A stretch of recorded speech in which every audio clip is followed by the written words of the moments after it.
ಒಬ್ಬ ಹುಡುಗನ ದತ್ತುವಾಗಿ ತಗೋತಾಳೆ. ಆದರೆ ಬ್ರಿಟಿಷರು ಒಂದು ಡಾಕ್ಟ್ರಿನ್ ಆಫ್ ಲ್ಯಾಬ್ಸ್ ಅಂತ ಒಂದು ಲಾನ ತರ್ತಾರೆ.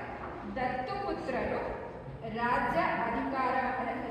ದತ್ತುಪುತ್ರರಿಗೆ ರಾಜ್ಯಾಧಿಕಾರ ಇಲ್ಲ. ಇರುವ ರಾಜ ಪುತ್ರಹೀನರಾಗಿ ಸಾವನ್ನಪ್ಪಿದರೆ ಆ ರಾಜ್ಯ it will come under the British rule ಅಂತ ಒಂದು ಲಾ ಮಾಡ್ತಾರೆ. ಕಿತ್ತೂರು ರಾಣಿ ಚೆನ್ನಮ್ಮ ಒಂದು ಪತ್ರ ಬರೀತಾರೆ. Mount Stuart Elphinstone is the lieutenant governor of Bombay province. But ಆ ರಿಕ್ವೆಸ್ಟನ್ನು ಇವನು ಟರ್ನ್ ಡೌನ್ ಮಾಡ್ತಾನೆ.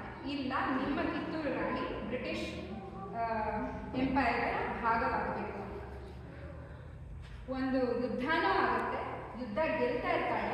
ಇಬ್ಬರು ಬ್ರಿಟಿಷ್ ಆಫೀಸರ್ಸ್ನ ಕ್ಯಾಪ್ಚರ್ ಕೂಡ ಮಾಡ್ತಾಳೆ ಸಂಗೊಳ್ಳಿ ರಾಯಣ್ಣನ ಸಹಾಯದಿಂದ. ಆಮೇಲೆ ಬ್ರಿಟಿಷರು ಒಂದು ಸೀಸ್ ಫೈರ್ಗೆ ಅಪೀಲ್ ಮಾಡಿದಾಗ ಒಪ್ಕೋತಾರೆ. ಯುದ್ಧ ಖಂಡಿತ ನಿಲ್ಲುತ್ತೆ, ಸಾವು ನೋವು ನಿಲ್ಲುತ್ತೆ ಅಂತ ಸೀಸ್ ಫೈರ್ಗೆ ಒಪ್ಕೋತಾರೆ. ಆದರೆ ಬ್ರಿಟಿಷರು ಅವರ ಬ್ರಿಟಿಷ್ ಆಫೀಸರ್ಸ್ ರಿಲೀಸ್ ಆದಮೇಲೆ ಛಲದಿಂದ ಮತ್ತೆ ಯುದ್ಧವನ್ನು ಮುಂದುವರಿತಾರೆ. ಅವಳನ್ನು ಸೆರೆ ಹಿಡಿತಾರೆ. ಸೆರೆಮನೆಯಲ್ಲಿ ಅವಳ ಸಾವಾಗುತ್ತೆ.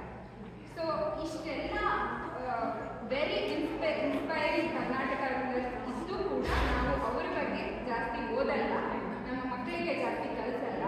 So this is not just the fault of British, but it is the general narrative in the history of Mankind.